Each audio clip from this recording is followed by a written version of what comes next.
di lokasi sirkuit Formula E di Ancol, Jakarta. Triksi, semua mobil pebalap sekarang ini sudah siap atau seperti apa? Dan apakah ada kejutan dari lintasan sirkuit? Ya Radi, tentu sudah siap karena kemarin setelah di-unboxing atau dipertunjukkan untuk pertama kalinya mobil generasi ketiga yang akan digunakan pada Formula E pada tahun 2023 ini.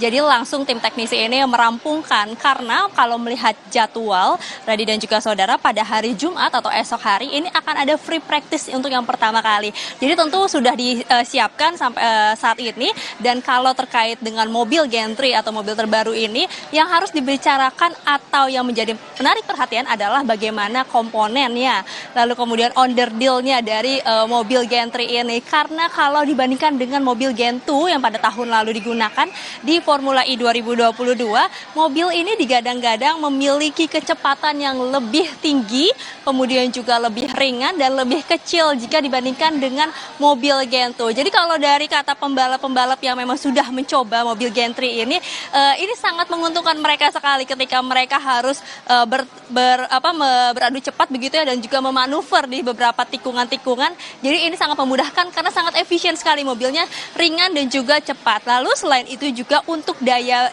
isi baterainya ini juga memiliki kecepatan yang cukup tinggi. Jadi kalau dikatakan hanya membutuhkan waktu 40 sampai 45 menit saja, jadi mobilnya ini sudah penuh baterainya begitu dan bisa langsung berlaga lagi di arena atau di Jakarta International E-Prix Circuit yang ada di Ancol, Taman Impian. Jadi bagaimana keseruannya ini juga yang akan menjadi dipertontonkan begitu ya untuk para penonton yang memang sudah membeli tiket, dan masih ada tersisa tiket lagi untuk bisa melihat bagaimana keseruan di Jakarta International E-Prix Circuit Ancol pada tanggal 3 sampai 4 Juni mendatang.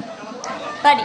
Ya, tantangannya tentu saja cuaca di Jakarta yang bagi para pebalap mungkin tidak biasa, apalagi pebalap-pebalap Eropa dengan cuaca dingin. Jakarta akhir-akhir ini cuacanya sedang sangat panas, dan mudah-mudahan itu bisa beradaptasi para pebalap di Formula E nanti. Terima kasih Triksi Valencia melaporkan langsung dari sirkuit E-Prix Ancol, Jakarta.